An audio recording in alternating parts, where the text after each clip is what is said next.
Aslan was alive, the White Witch was dead, the battle had been won. There was much to look forward to. Are you ready to go into Narnia for the last time this week?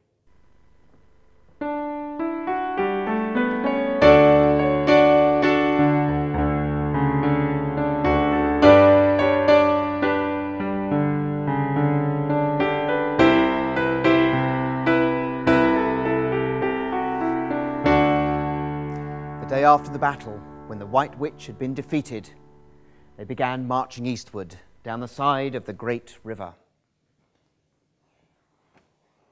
Aslan led the procession with the 4 children. Everyone was there.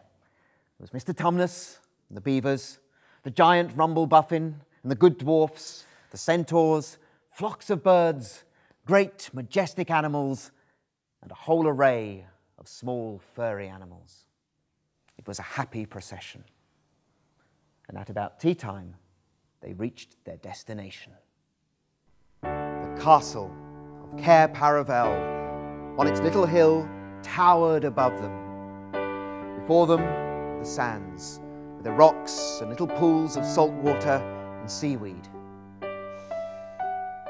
The smell of the sea, and long miles of bluish-green waves breaking forever and ever upon the beach.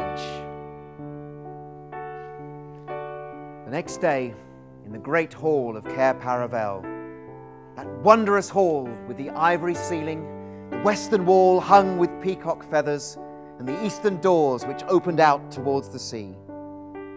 There, in the presence of all their friends, and to the sound of trumpets, Aslan solemnly crowned the 4 children, and led them to the 4 thrones, amid deafening shouts, "Long live King Peter! Long live Queen Susan! Long live King Edmund! Long live Queen Lucy!" "Once a king or queen of Narnia," said Aslan. "Always a king or queen of Narnia. Bear it well, sons of Adam.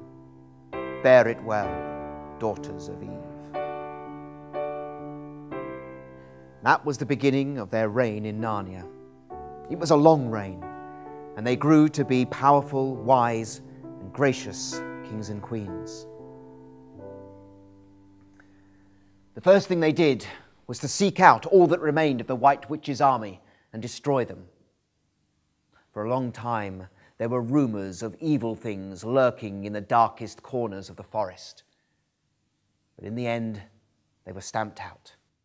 And Peter, Susan, Edmund, and Lucy had a joyful, happy, and peaceful time reigning over the whole of Narnia.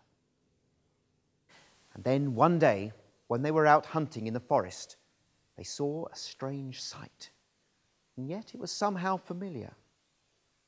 An iron tree, and on the top there was a light. They puzzled over it and wondered about it, for it seemed such a strange thing to be so closely surrounded by trees. Then they pushed past the post and went through the trees. Then they remembered it was a lamppost. Excitedly, they hurried on until they were no longer pushing past trees, but coats. And then they tumbled forward. And that was when they found themselves tumbling out of the wardrobe and into the spare room of Professor Kirk's house. They weren't kings and queens anymore. They were children, just the same as when they had went into the wardrobe. No time had passed. It was as if their adventures in Narnia had never happened. But they had happened, and the children knew it. They remembered Narnia. They remembered the White Witch and her cruelty. And they remembered Aslan, the great king of Narnia. They remembered how Aslan had saved Edmund and the whole country, and how he had defeated the White Witch. And they remembered how they had reigned for years and years as kings and queens of Narnia. But most of all, they remembered Aslan.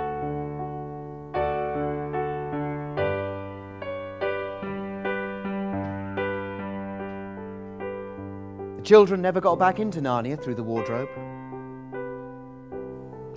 But that wasn't the end of their adventures. It was the beginning.